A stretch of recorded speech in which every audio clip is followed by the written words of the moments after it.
No question? Okay. During the past lectures, we start to talk about IPsec, and we said that IPsec is a protocol to provide encryption, authentication, and integrity in layer 3, in the network layer. Okay. And we said that this protocol has two modes, transport mode and tunnel mode. In transport mode, only we encrypt the payload of the packet, of each packet. Okay, just we encrypt the payload, and we add some authentication mechanism to the payload. But in the tunnel mode, we encrypt the whole packet, complete datagram entirely is encrypted, and we add some authentication section parts to the packet, and then we put the encrypted packet into a bigger packet, into another packet, and then we send that packet, that external packet, over the network toward the destination. Okay. So from the outside, we can see a new packet with a clear header and an encrypted payload. But inside that payload, or packet, or encrypted, or fully encrypted packet is placed. Okay. And also, we said that we have two different types of IPsec protocol, the AH protocol and the ESP protocol. In the AH protocol, we only add authentication and message integrity.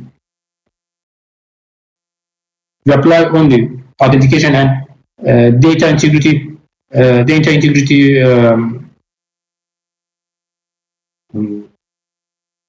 options over the header. Okay, we just think about this one. And if you use the ESP mode, or encapsulation security protocol, here we add authentication, data integrity, and confidentiality. It's a complete protocol. We have all three aspects of security here: authentication, data integrity, and confidentiality. And because of this, we can see that ESP is the first choice, is the first selected option for IPsec protocol with respect to the AH. Just a little people use AH protocols. Mostly people use ESP strategy. Okay, but in IPsec protocol, we have some other definitions, other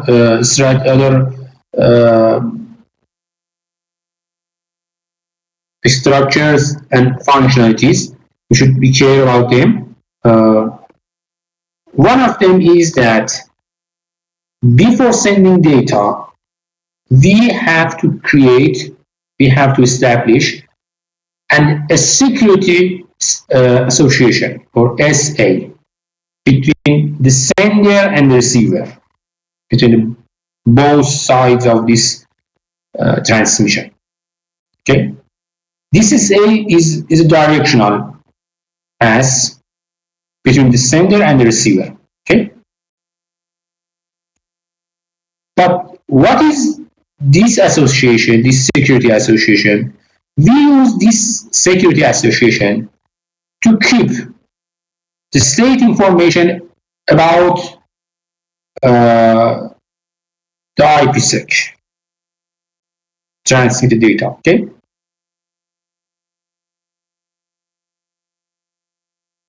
So we use this SA to maintain state information. Something like TCP. In TCP, we try to keep the state information about the transmission between the source and destination. Okay, think about something like that. Think about TCP. This SA, this security association, is something near to TCP. Why? Because IP is a connectionless protocol. It means that I cannot keep state information over IP.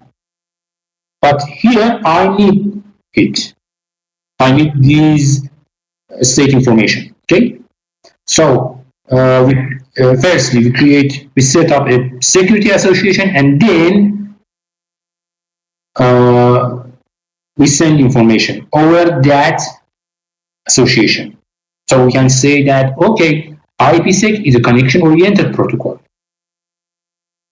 IP is a connectionless protocol, and IPsec is a connection-oriented protocol because of this security association. Wait a minute, please. Wait a minute.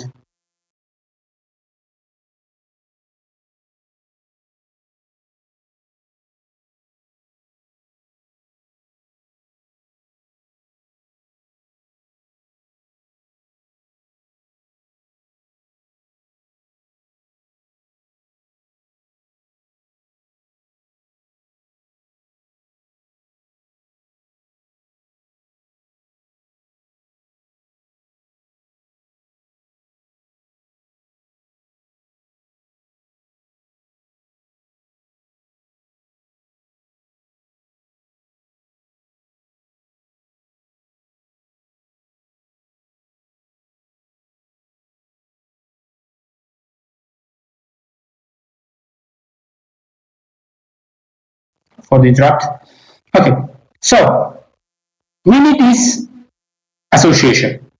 To do this, here we have two different routers, two different border routers. These routers are placed in the border of their networks. Look at this cloud here. We have two cloud of networks here, and these routers are border routers for each cloud, in each cloud. When we create this association, we are using a 32-bit identifier. We call it Security Parameter Index, or SPI. Okay? And also, this SA has an origin interface and a destination interface. You can see them here. And over this SA, we should define some basic parameters. For example, we should define the type of encryption that we use. Okay, the encryption keys, the type of integrity check that we use. Okay, the authentication keys. We should define these parameters over this association.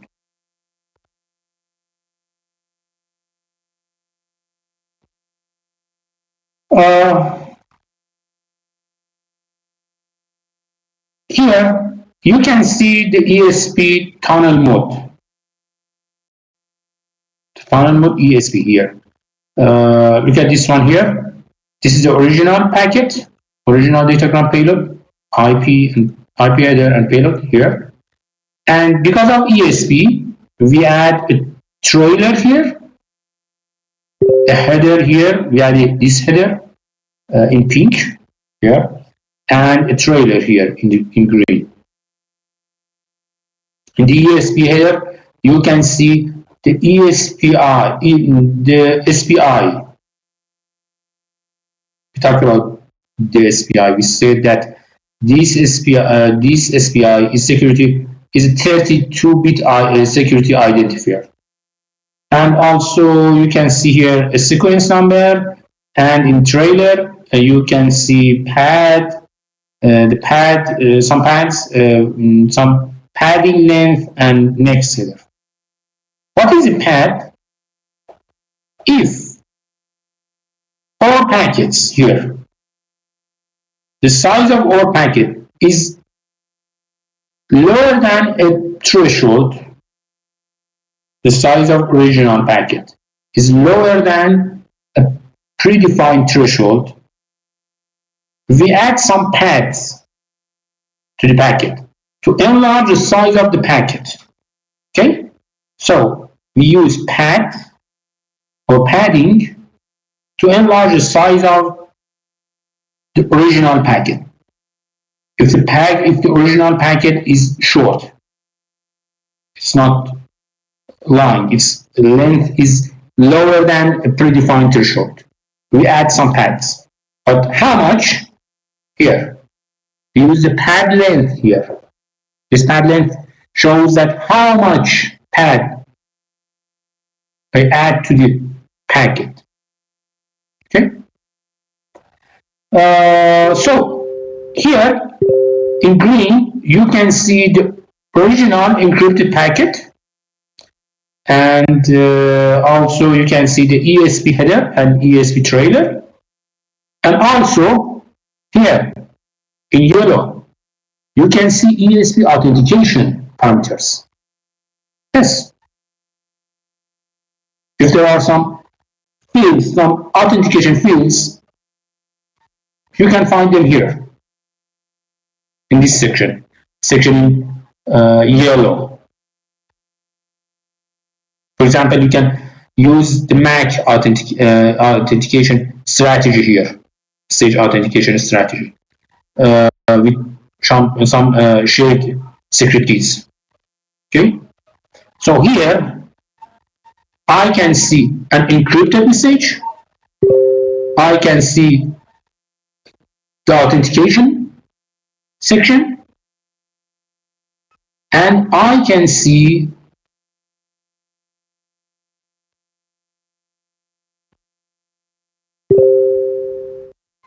here using this one, I can see the message integrity.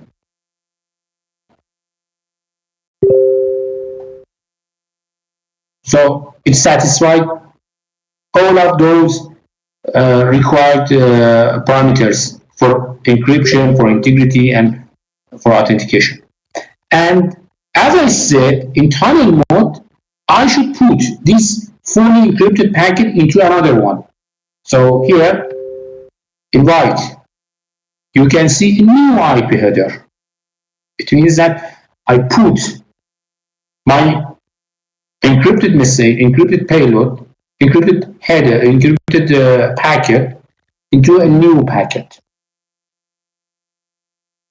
And here, the white section here shows the new IP header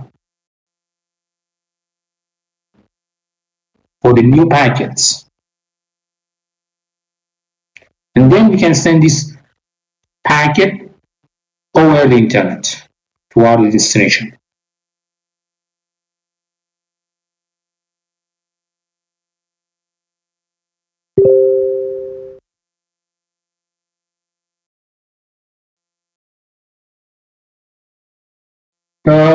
In slide 35, you can see details about these actions. When we try to send information from the R1 routers, firstly, we should calculate some, we should append the ESP header and the ESP trailer, encrypt the packets, applying MAC over the payload. Okay, all of this should this one, and we should append those specific sections, parts to the packet. And finally, we add this new IP header to the final packets.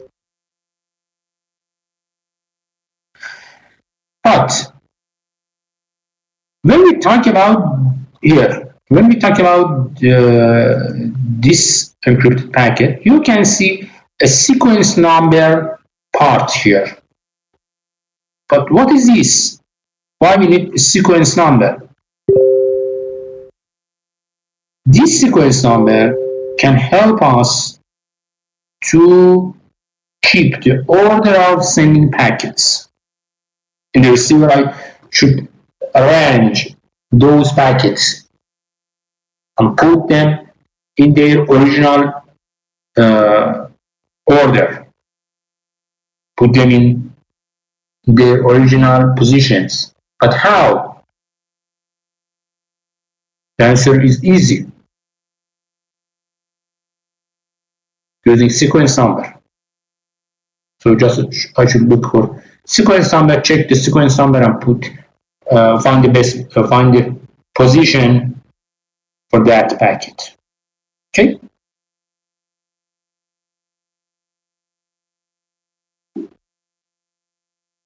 This sequence number is incremented over the time. It has a sequence counter, and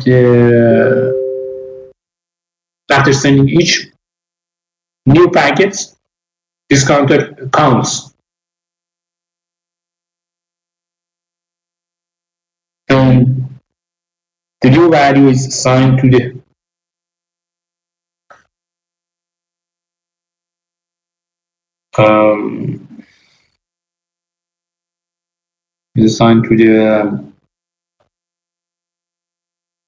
new packets.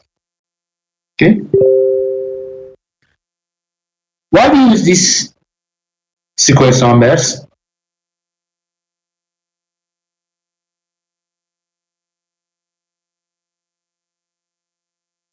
Firstly, we should keep back the order between those packets, keeping the ordering between those packets. Okay. Secondly, if an attacker, a hacker, for example, if an attacker try to replay my packets, simply I can check the sequence numbers and find that, okay, those packets are replayed or duplicates. So simply we can drop them.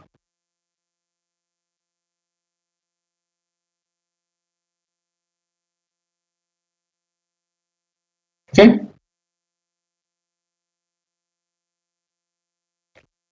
Also, the replicated packets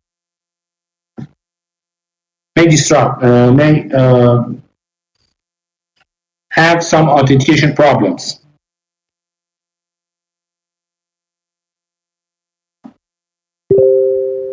Okay, if I receive duplicate packets, they may disrupt the service. So simply I check the sequence number for duplicates, and just I keep those packets who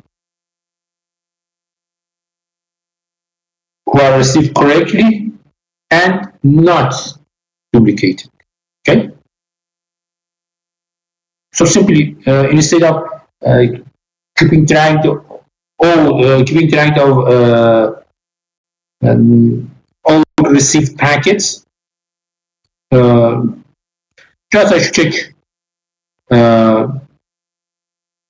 some specific values, some specific sequence numbers.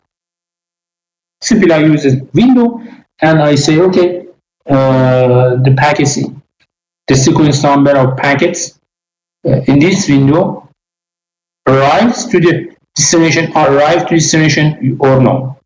Okay, simply I can defer those problems. Also, in Ipsec, we have two different data sets. Database. Security policy database and security association database. In security policy database, we keep the policies.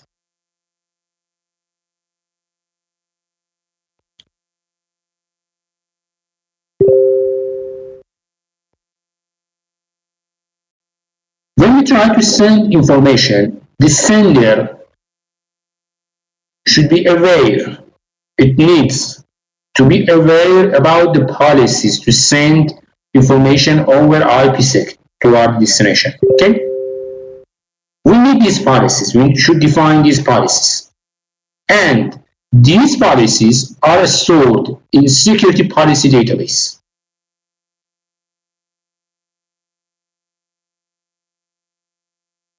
Okay?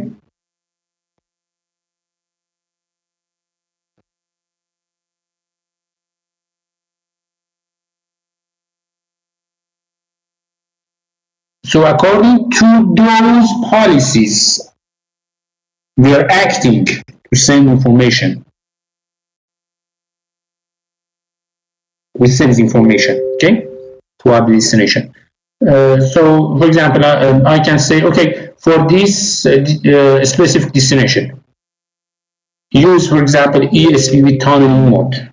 Or for this one, use just simply a transport mode with AH specifications. Okay? So here, we say that what to do in security policy database, we try to say what to do. But in security association database, the second database is security association database. In this database, the SA holds the parameters related to the association, to the security association.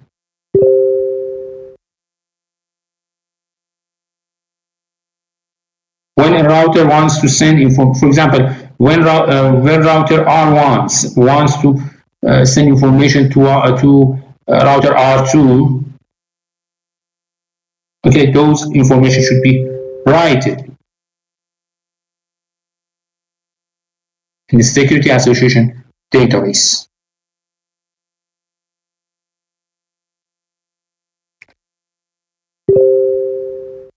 In that database, for example, the R1, the term for the R1, for the sender, the SAD dataset shows how we should process the data.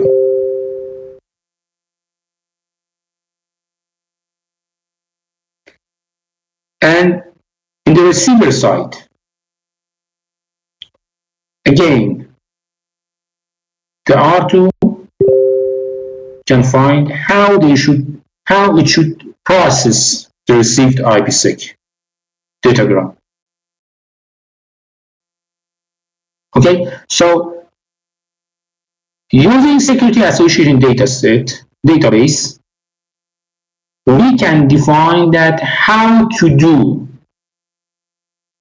This is something different. In SPD or security policy database, we say what to do, what we should do. Okay, but in security association database or SAD, we say how to do it. Okay, so these databases are different. They are complementary. Okay, let's suppose that the truth is in our network. Okay,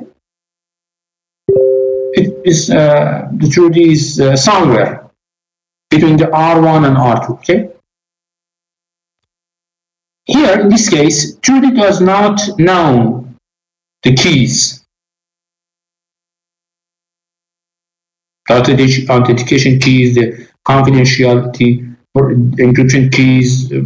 Trudy does not know those keys.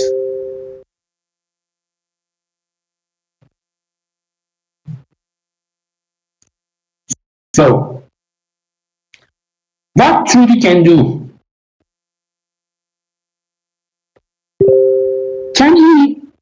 see the original content of the datagram? No.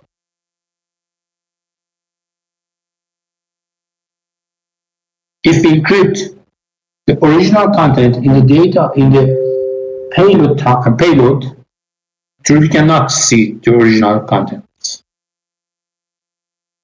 What about the source IP address or destination IP address? The transport protocol, the application protocol. What about them? Can't you just see them? It depends. If I use ESP,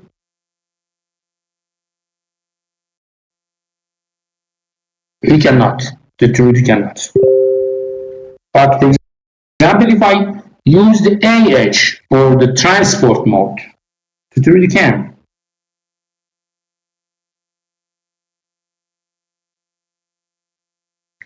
Can you flip some bits without detection? No, never. Because as we said, always we apply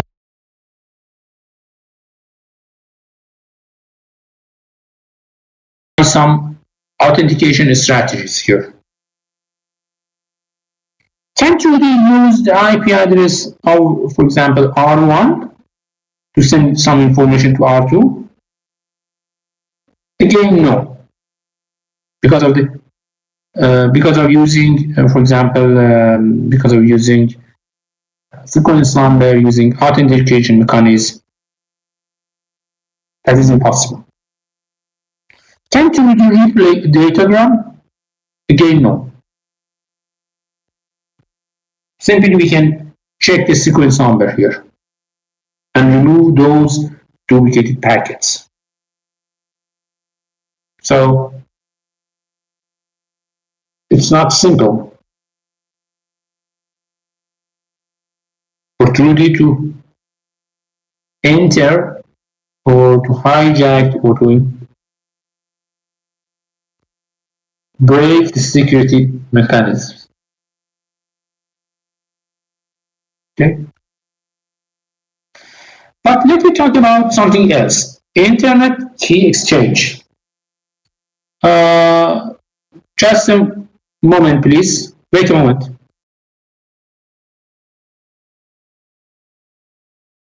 Sorry. Okay.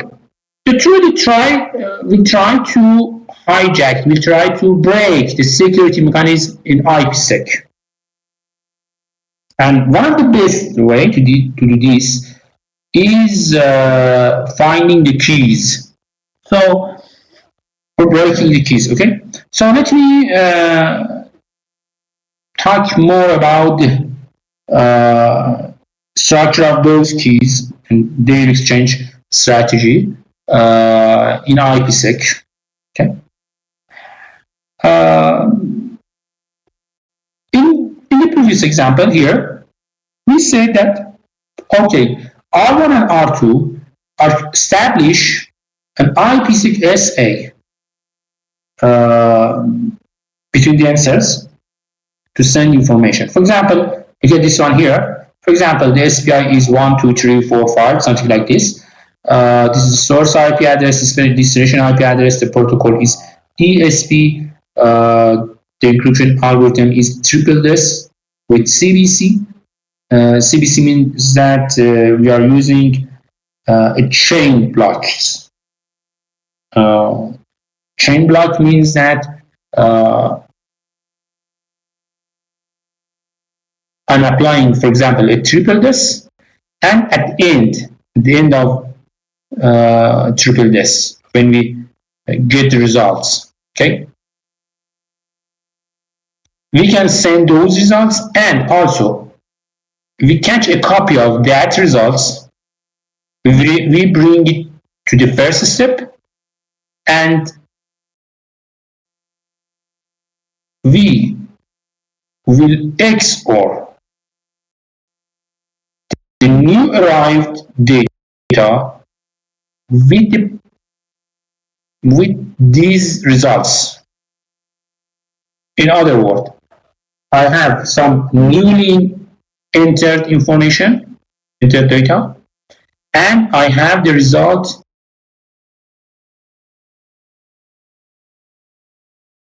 of the last encryption step. I XOR both of them together, and then the result of XOR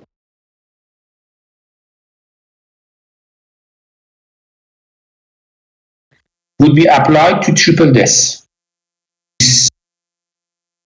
In a simple form, maybe my data can be repeated in a simple form in the real network.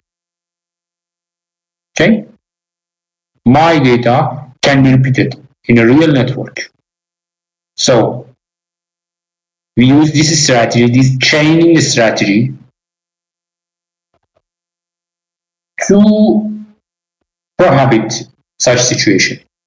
The new data should be XORed with the result of the last encryption. Okay? The result would be XORed with the new entered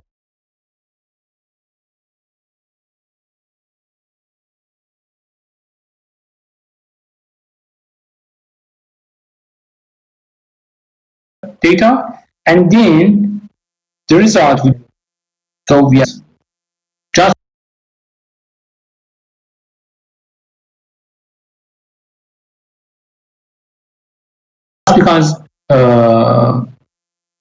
because of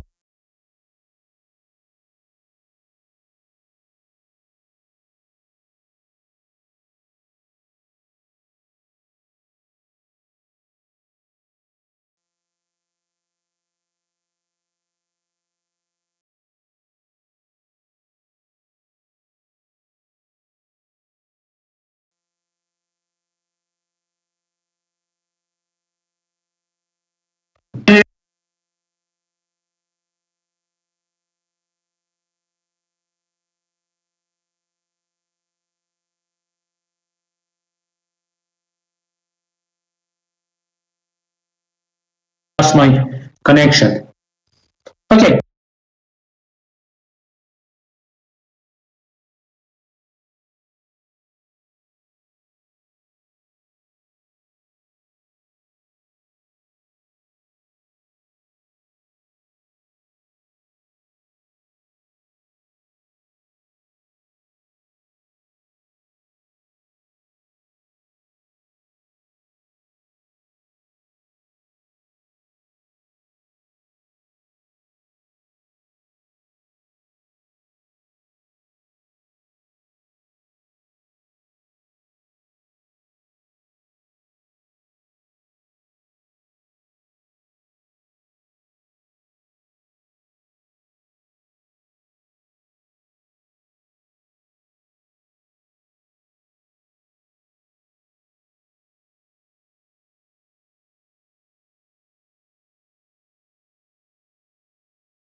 Let me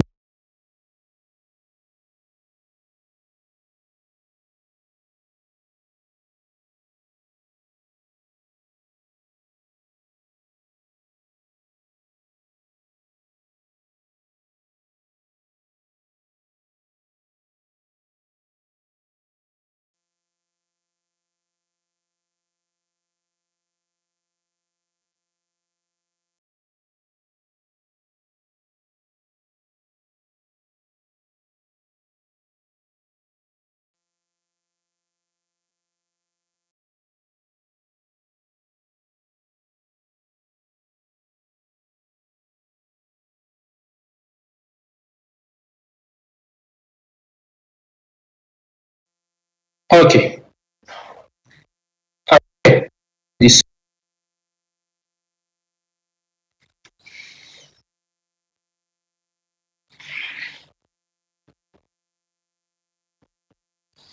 Okay.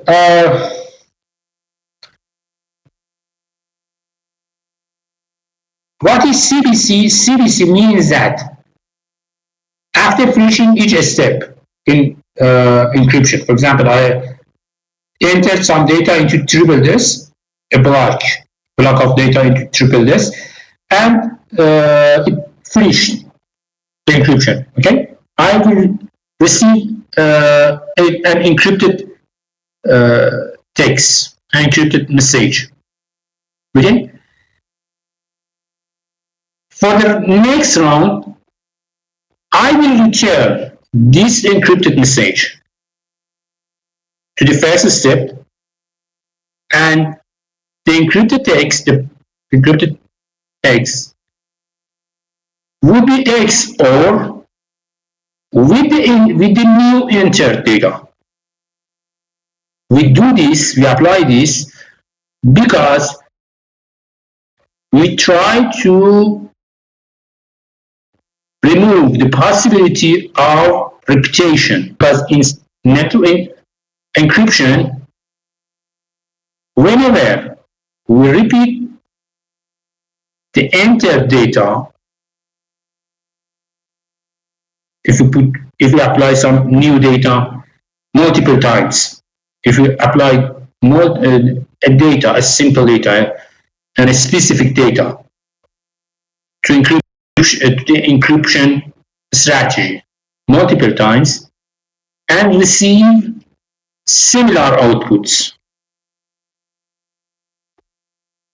then I can decrypt. I can crack this encryption strategy. So to remove that possibility, the possibility of applying same data into the algorithm and receiving similar outputs, giving back similar outputs. To remove that possibility, we use CBC in the encryptions. Okay. Let me continue. The HMAC strategy here is MD5, the encryption key and HMAC keys. You can see them here.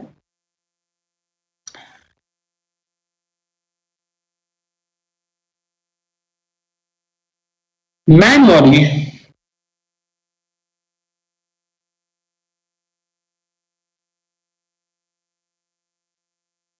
we can use manual keys for 100 endpoints.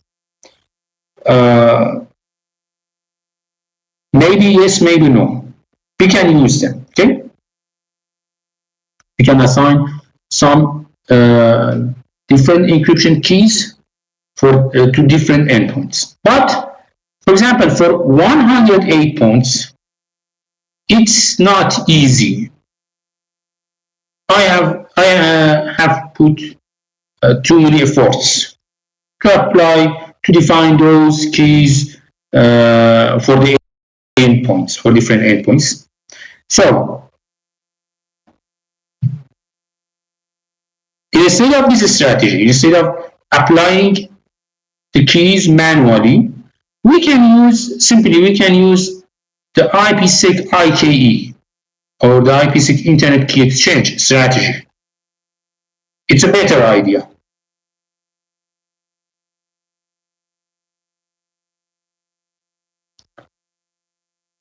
In IKE, we have an authentication strategy. It means that the both sides should prove their identity. For example, they can present their pre-shared secrets, something like that, okay? But in addition to the pre-shared secret keys, we need some public and private keys with certificates. We talked about these in the past. We said that if we use symmetric encryption algorithms, we have the problem with the key exchange strategy. And if we use asymmetric encryption, public or private keys, we know that those strategies are not cheap. Their computational cost is high. Okay? So, we need an automated strategy to handle those keys, those pre-shared secrets or public-private keys and certificates. If you remember, in the past, we talked about the SSL protocol and TLS. Talk about TLS protocol. TLS is similar to SSL, okay? We talk about it. And we say that both sides have some shared keys, okay? But they create, after starting the session, both sides create some public and private key pairs. Okay, so here, in this case, in Ipsec, we can repeat this strategy. It means that, firstly, both sides in an Ipsec SA, both sides, firstly try to authenticate each other, and in part of this authentication strategy, they includes their encryption and authentication keys, their pre-shared secrets. Okay, they include these keys here. But after the authentication, both sides should try to send their public-private keys to the other side.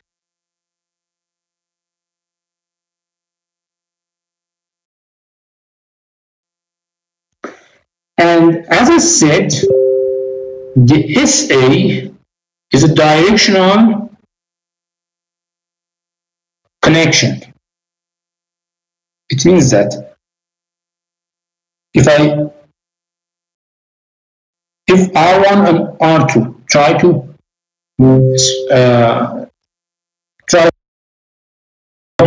create an association, we need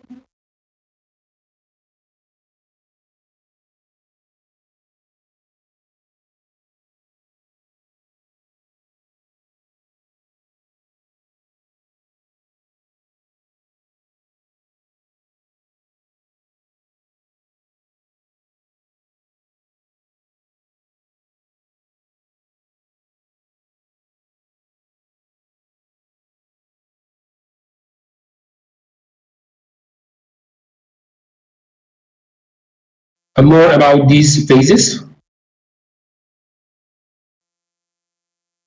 The IKE has two phases. In the phase 1,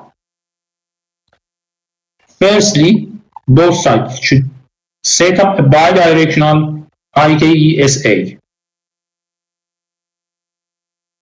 It's something, as I said, the SA is something different. The IKE SA is something different from Ipsec SA. They are something else. Why? Because I'm looking for a strategy to exchange the keys between two sides. The Ipsec SA looks for an association between R1 and R2 and make it clear for R1 and R2 how they should send and what they do for sending those information, okay? But the IKE SA is something else. is established just for exchanging the keys between the pairs. Okay, it's something like ISA-KMP Security Association. Okay, so firstly, we create a bidirectional IKESA. It's bidirectional. In the past, we said that the IPsec SA is one directional, but IKESA is bidirectional. In the second phase,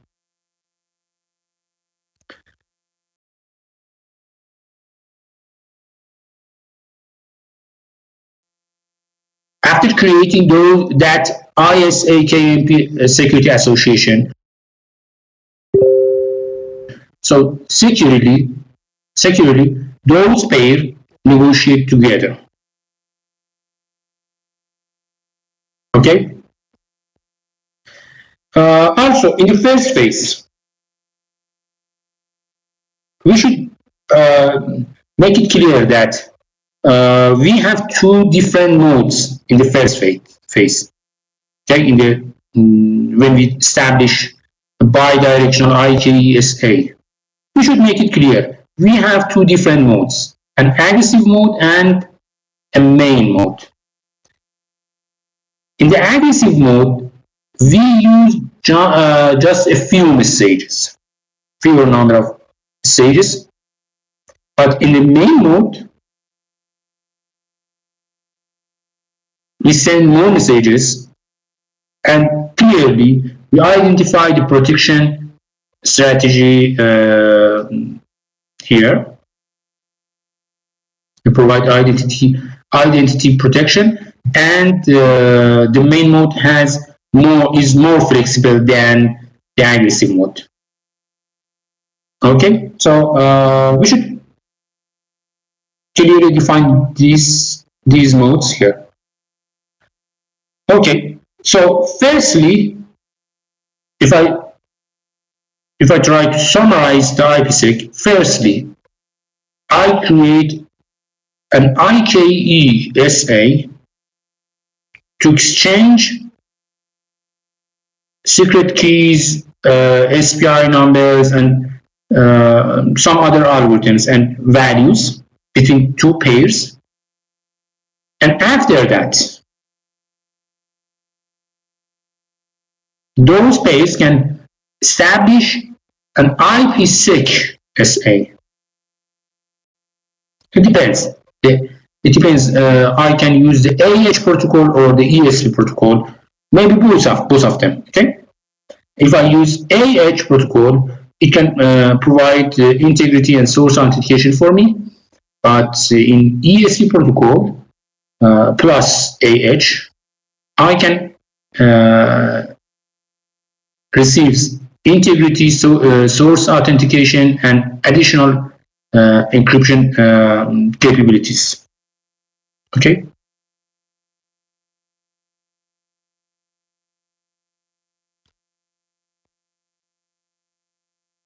And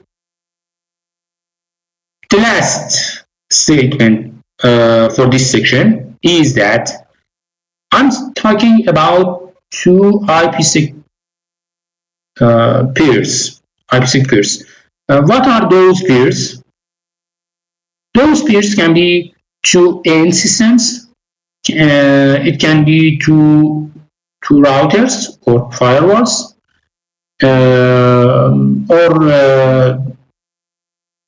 and maybe those AN systems can be a router and an AN system.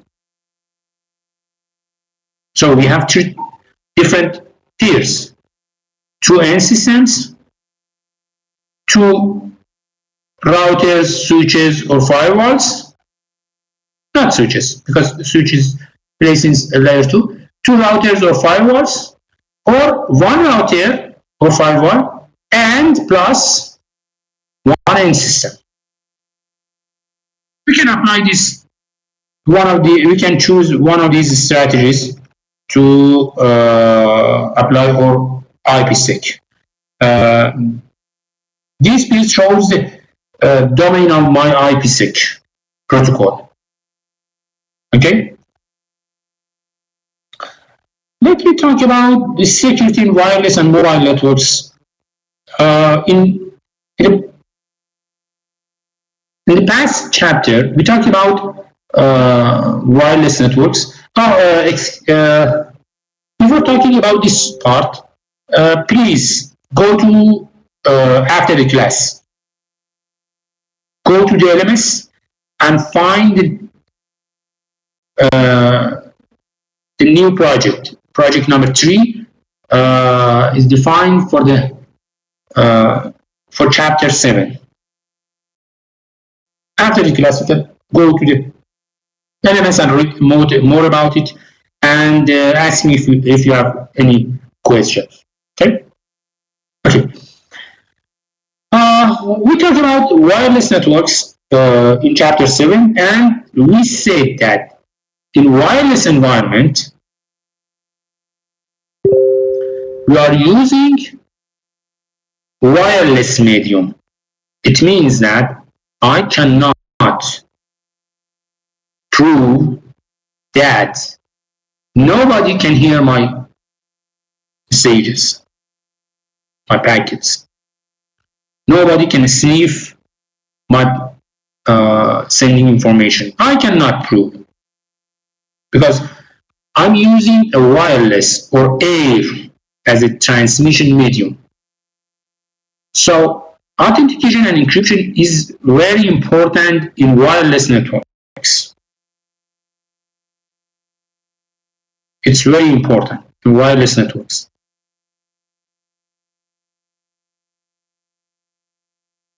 Why? Because, for example, my neighbor can join to my network, and if I don't use authentication and encryption strategies, my neighbor can freely join to my, for example, Wi-Fi networks, and he can use it. Can use internet. Okay, can use my internet volume. I'm paying for the internet, but someone else is using it. Okay, so authentication and encryption is important. It's very important for me in wireless networks. But let me look at this. I have a mobile device. It tried to join, to associate it to an AP, to an access point. We talked about this. This mobile device should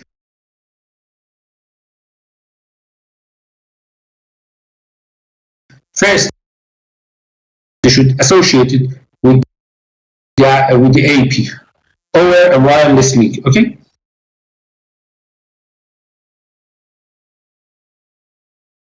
And here, this device should tie in.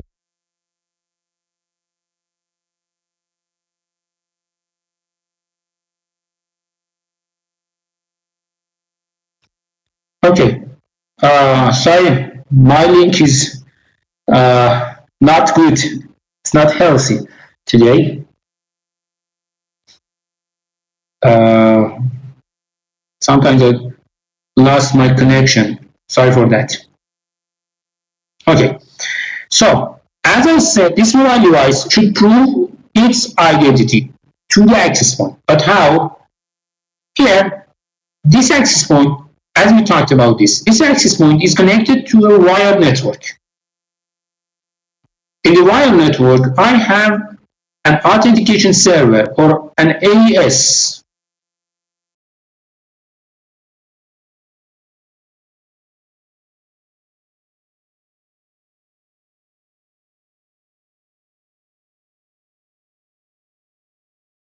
Okay, I have an authentication server.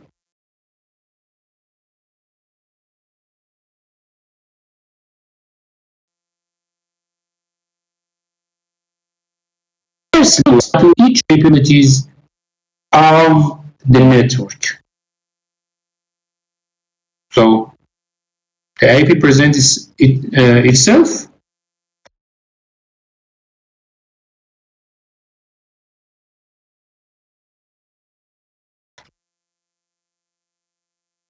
and also it provides authentication for the events.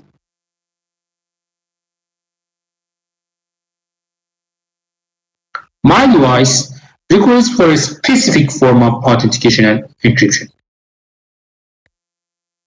The device asks, how should I authenticate myself? You have the AP. If you have, let me know. How should I prove my identity? How should I encrypt my messages? The mobile device asks the AP. Okay.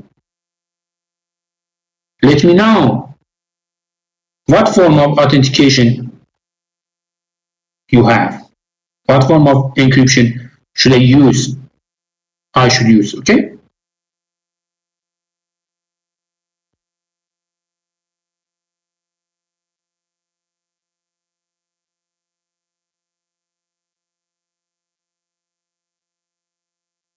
Here, until now, we can see the mobile is joined with AP. And they exchange some messages, but still my mobile device does not authenticate it. And it has not encryption keys. Okay. After asking this one, the AP can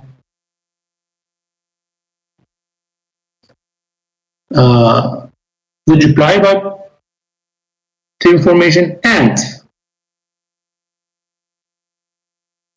to join the network, the mobile device should know the common shared key, the common shared secrets. I assign a shared secret. I put a shared secret key in my access point. Okay, so a mobile device, when a mobile device tries to join my network, firstly it should enter the password. Okay, want to connect this network? It's password protected, so enter the password. If you are allowed mobile device in this network, okay, enter the password. Firstly, the mobile device should put that key.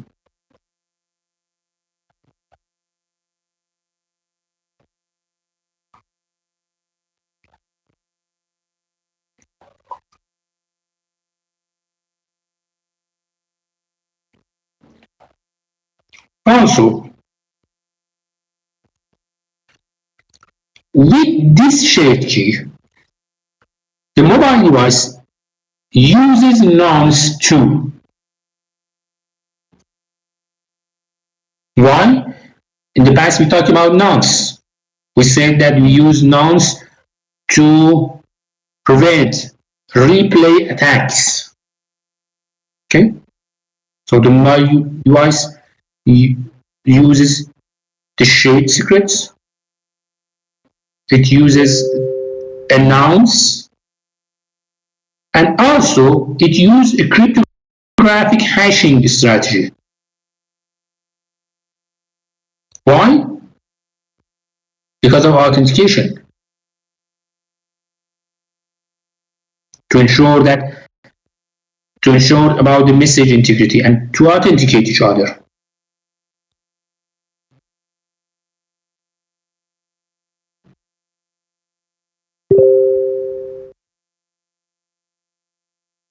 So the mobile device uses these items: the shared secret, a nonce, a cryptographic hashing.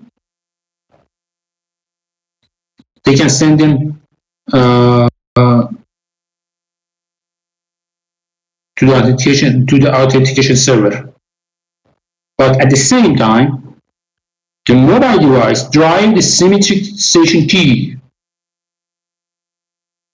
from those information. Look at this one here.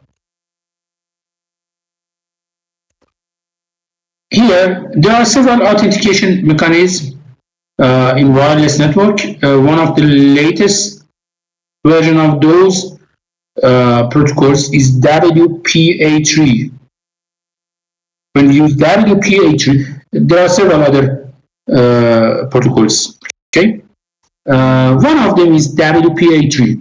It's one of the newest protocols in Wi-Fi authentication. Okay.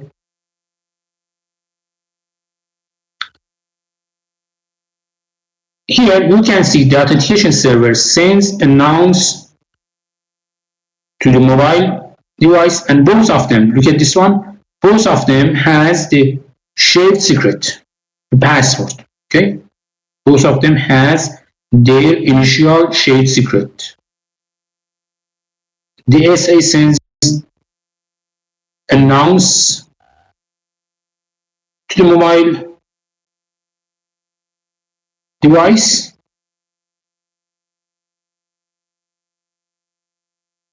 and then look at this one here. The mobile device would reply with its announce plus the value of HMAC. This value is a function of the shared key plus the nonce of AS. It's a function.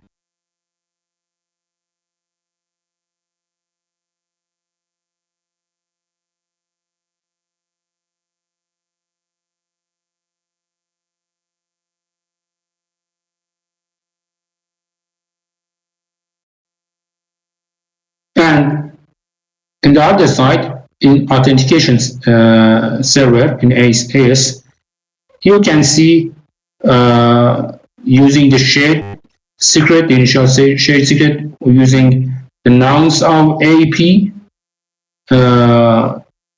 nonce of NAS, and nonce of the mobile device,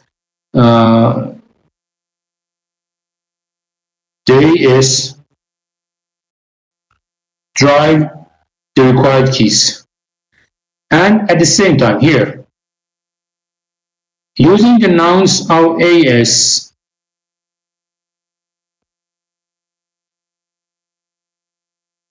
okay, so here both sides are try to drive their own keys instead of exchanging them between themselves. They use simply this strategy to drive those values in a similar manner, but distributed in a similar distributed manner. Okay?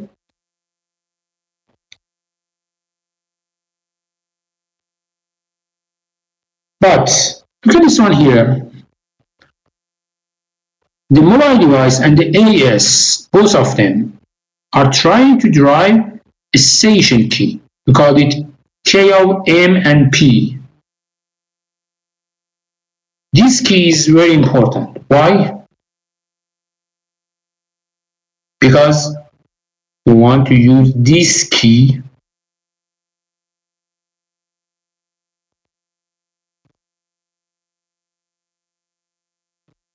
for negotiation between the AS and between the AS and mobile device and the mobile device. They don't exchange the key, the drive key, but they themselves, they drive the key completely separated, but in a similar manner. This key is derived from the initial shared secret and nonce of AS and nonce of M. Here, repeat similar strategy. So the derived keys are similar together. It's very good. Sounds good. Why? Because because I don't exchange the main information over the network. So Trudy cannot access to the newly derived secret keys. Okay.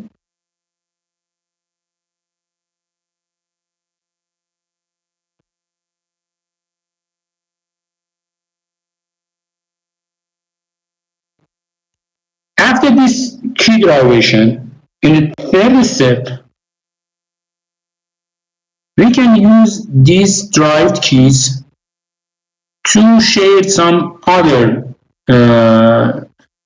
symmetric signature key to distribute some other symmetric session keys. For example, if I use the AES technology, AES is one of the best security encryption algorithms.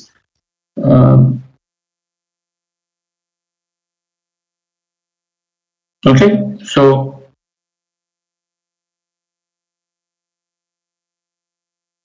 they just simply can distribute their keys over these connections.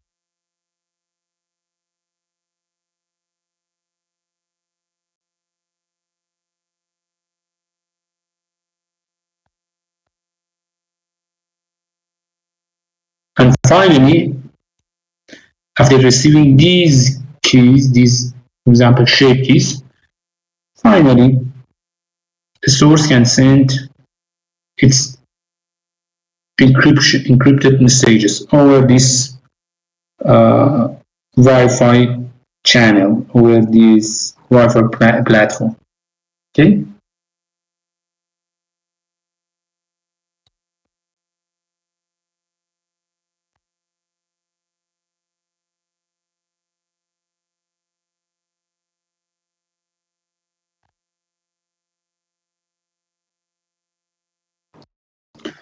We have another strategy too in wireless networks, in Wi-Fi's. We have an extensible authentication protocol, EAP. It's presented in RFC text 748. The EAP protocol defines an end-to-end request response protocol between the mobile device and NAS.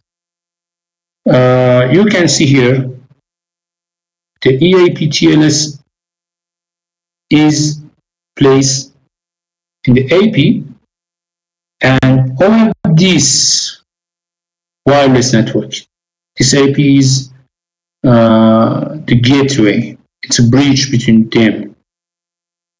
So look at this one here, EAP over LAN. You can see it here. This mobile device sends its information to the AP, and then the AP sends that information to the AS. And here you can see Radius.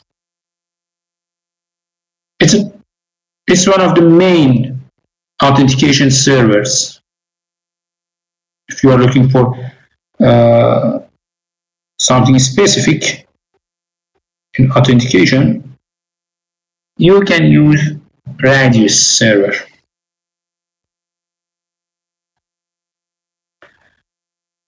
Okay, that is enough for today. Any question?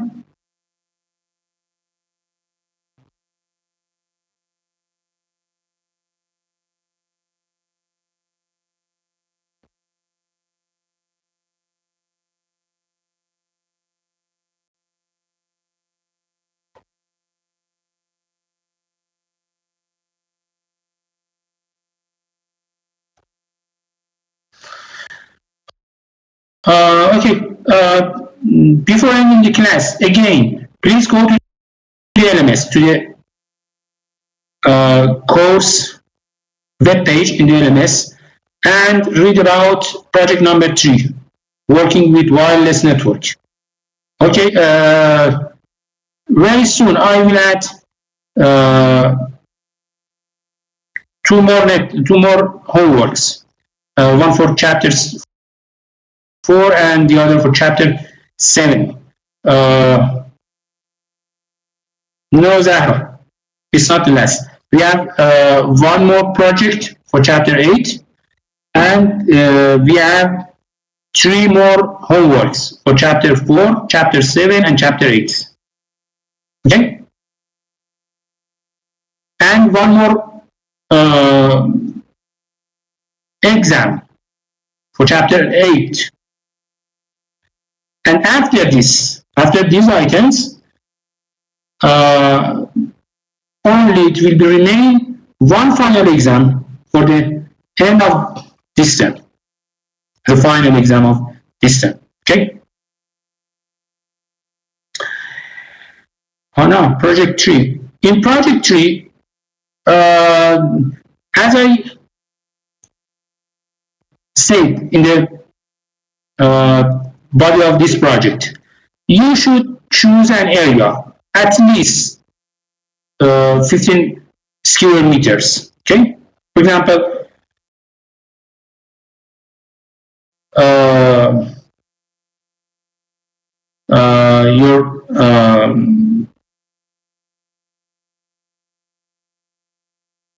your home or your office or something like that.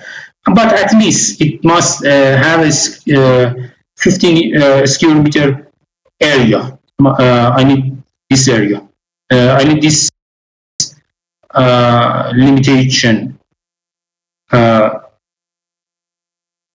Okay. Then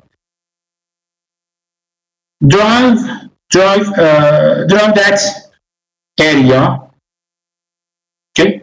Draw that area in a paper, and then add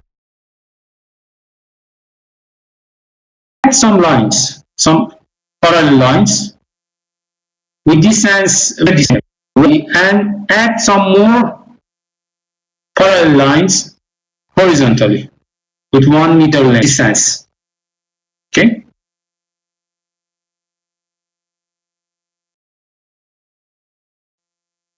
You will receive some cells in your area. You are adding a grid with 1 meter to 1 meter cells. And then, in the real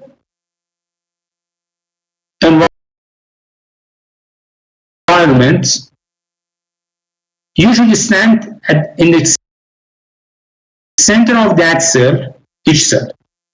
You should use 2 different tools. Like if you are using Android phones, smartphones, you can use Wi-Fi analyzer, and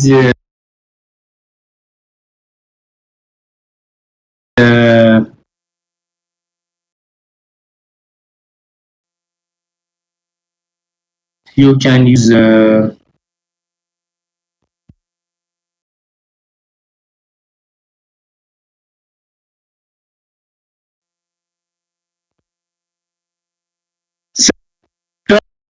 are 2 different tools. You can find them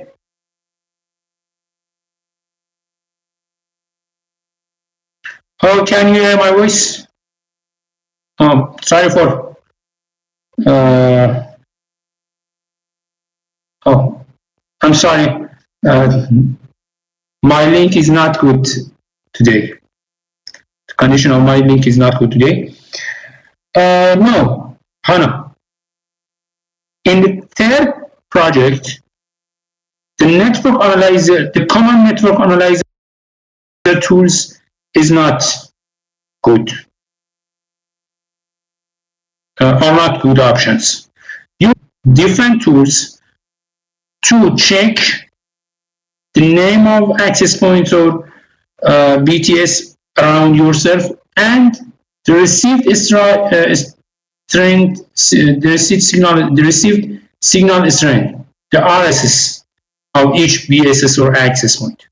For each cell, you must stand in the center of each cell and use those applications, find the RSS. For example, you can see 4 different BTS, okay, write their names, and they receive signal strength. And then you walk to the next cell. Again, you should write names and RSS for different BTSs or different Wi-Fi access points. And then you are moving ahead, going to the next cell. Okay, you must repeat this at least for 50 different cells, 15 square meter area. This project is simple, it's very simple, but you must be clear about the result. Just you need to different tools and spending, for example, 1 hour, half an hour, or 1 hour, something like that, to write those information and then put them in an Excel form and send them to me. This homework is this project is very easy, but you must use 2 different tools to cache those information. Okay?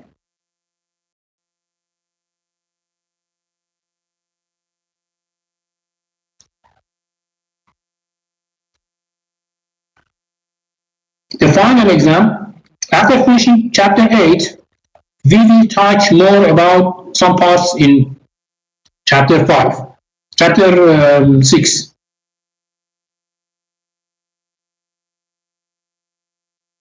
Yes, Naima, we will have a final exam. We have to have a final exam.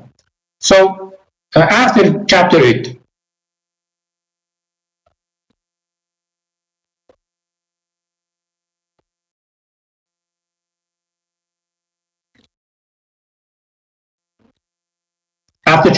we will talk about those parts would remain for the final exam. Okay?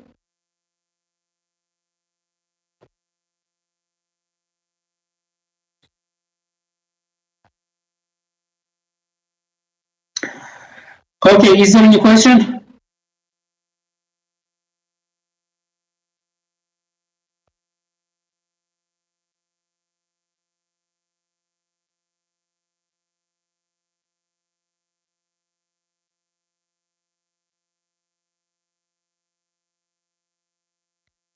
Okay, yes, Matthew, yes. I need a signal analysis report. Exactly, yes. Signal analysis report for Wi-Fi and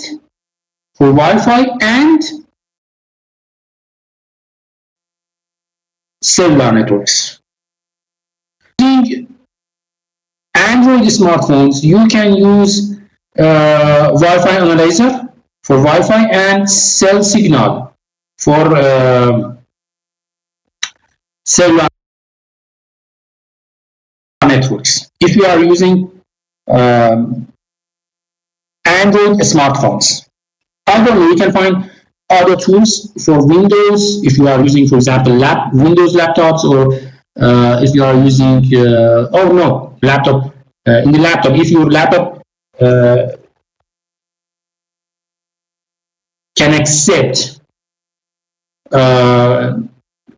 SIM card, then you can use laptop for this project. But use smartphones. If you are using, I write them. Maddie, if you read the body of description for project number 3, I write all of them. Okay, I wrote them. If you are using iOS and Apple tools, please read it. I wrote all of them in the LMS. Go to LMS and read the description of the project. Wi-Fi analyzer and cell signal.